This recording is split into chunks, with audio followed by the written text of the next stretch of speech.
Congratulations, you were interviewing for that big opportunity and you landed your dream offer.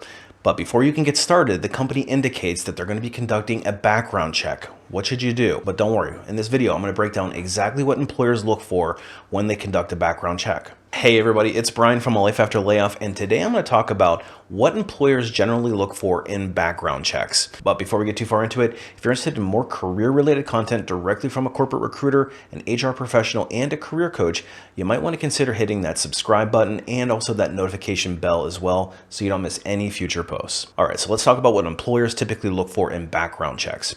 Now, say you're going through the interview process, you're lucky enough to land that dream offer, and you get an offer letter. At the bottom of the offer letter, it's almost always going to say something to the effect of, this offer is contingent upon successful completion of a background check and potentially a drug screen. So let's demystify the background check process and how it works.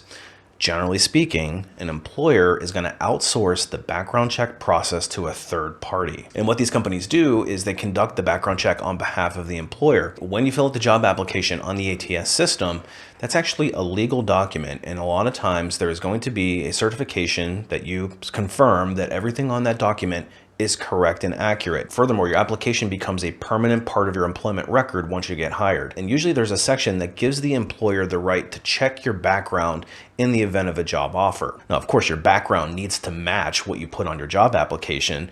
And if there's a discrepancy, you could actually lose your job offer. Once you sign that offer letter, there's usually another form that comes with it that authorizes the company to conduct the criminal background check, also employment verification, and potentially the drug screen. And then they'll refer back to your job application. So if you haven't completed it fully, they may actually nudge you to go back in and finish it. Once they get all that information from you and your release, what they will do is send it off to the third-party company. And this third-party company essentially takes all of your information and goes and verifies it. Now, how is your background checked? Employers use a variety of resources to check your background. This includes searching databases, verifying employment records that you may have submitted, and verifying with your current or most recent employers. And the most common place for the employment verification process to start is with Work Number. And this is a database that millions of employers submit information about their employees to. And in some cases, they can also verify not only employment records, but also income as well. Now, a little bit of an asterisk there, employers don't generally check what your previous income was, because in a lot of states and a lot of jurisdictions,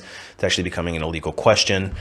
But there is some of that information depending on the employer and the location. And if the information in the database is not sufficient enough to verify your employment, then they may actually contact your employer directly. The main things that they'll be checking in the employment verification is that you actually did work for the company, what dates you worked for them for, and what titles you held. They generally will not check what your previous income was. Some companies will check all the way back to the beginning of your work history, but most will only go back 7 to 10 years roughly. So let's talk about job titles for a second. In another video, I talked about whether or not you should lie on your resume. And in general, I would not recommend that you lie on your resume, but there might be times where you switch around job titles to suit the industry that you're trying to get into. But there may be some times where I actually would recommend that you massage your job titles to be more commonly accepted. And if that's the case, it's not going to be a big deal in the background check because they're the same level title. So in other words, if I called myself a talent acquisition specialist versus a recruiter, which my actual title was, it's not going to be that big of a deal.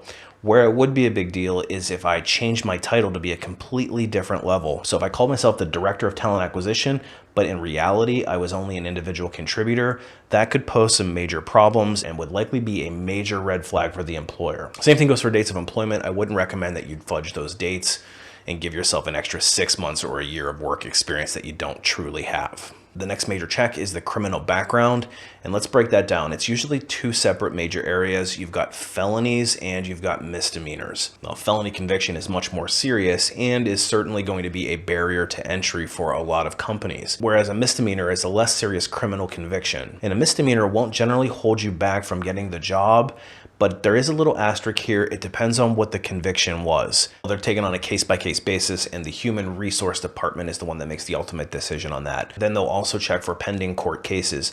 In general, they'll go back about 7 years on your background. However, if you have a felony that was previous to that, it may still flag that, and an employer has to make a decision whether or not they want to move forward. If you have a criminal background, it's always better to disclose it at the time of offer to make sure that they clearly understand it, that there's no surprises, and they know exactly what they're going to be getting themselves into when they conduct the background check. So how is the criminal background check verified?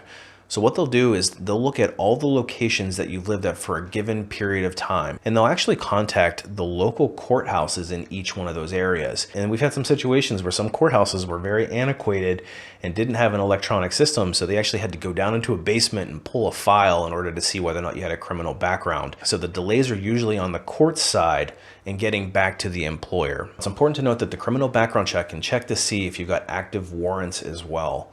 So if you've got anything in your background that might come up as a flag, it's better to disclose it early into the offer process. And one final asterisk on that is that criminal background checks don't usually report on juvenile infractions. Now, the next and final check that employers generally conduct is an education verification. What the education verification is going to verify is that you actually went to the school or got the degree that you claim that you did. So they'll check your high school, they'll check any college that you claim, and they could also potentially check some of your certifications. So if you claim that you're a certified public accountant, yet you don't carry a CPA license, that's something that they will flag on the background. And how these checks happen is that they'll contact the university directly and they'll verify the education at that point. And because universities are pretty used to employers contacting them to verify education, this process is usually pretty quick. So let's talk about what happens if you fail the background check. The employer will get a report from the company who's conducting the background check, and in that report it'll be a pretty detailed list of things that they were able to verify or things that they were unable to verify. And if there's an exception, they'll usually note it and they'll explain what the exception was. And then it's up to the employer to either circle back with the employee and ask them to verify, or they could potentially pull the offer right then and there. So it's in your best interest to respond very proactively to help the company get the information that they need to verify your background. And let's end this video with why it's important that you're honest about what you've accomplished and you put on your job applications. Like I said earlier, the job application that you submit is considered a legal document. So if at any time the employer second guesses whether or not you have the credentials that you say you do, and they check it even after you're an employee, you can be terminated for cause for lying on your resume. So think long and hard before you falsify anything and submit it to the employer. And that's especially true for those of you who are thinking about having your aunt or a buddy act as the employment verifier. You have to ask yourself how important this job is to you. If you potentially lie on it and you get an offer, there's a high likelihood that you could get it rescinded. So I would suggest doing the right thing, being forthcoming with your background, and make sure that you actually have the credentials that you say you do. If you're somebody that has got an offer rescinded and now you're back to the drawing board, or you're somebody that hasn't gotten any offers at all, that's actually something that I specialize in. I have a website called alifeafterlayoff.com, and it's loaded with career tips on how to get yourself to the finish line. And I share some of my deepest and most intimate knowledge in the form of some training courses. The first one is called Resume Rocketfuel, and it's designed to teach you how to write a legitimate resume that is recruiter approved and is designed to get you that first round interview.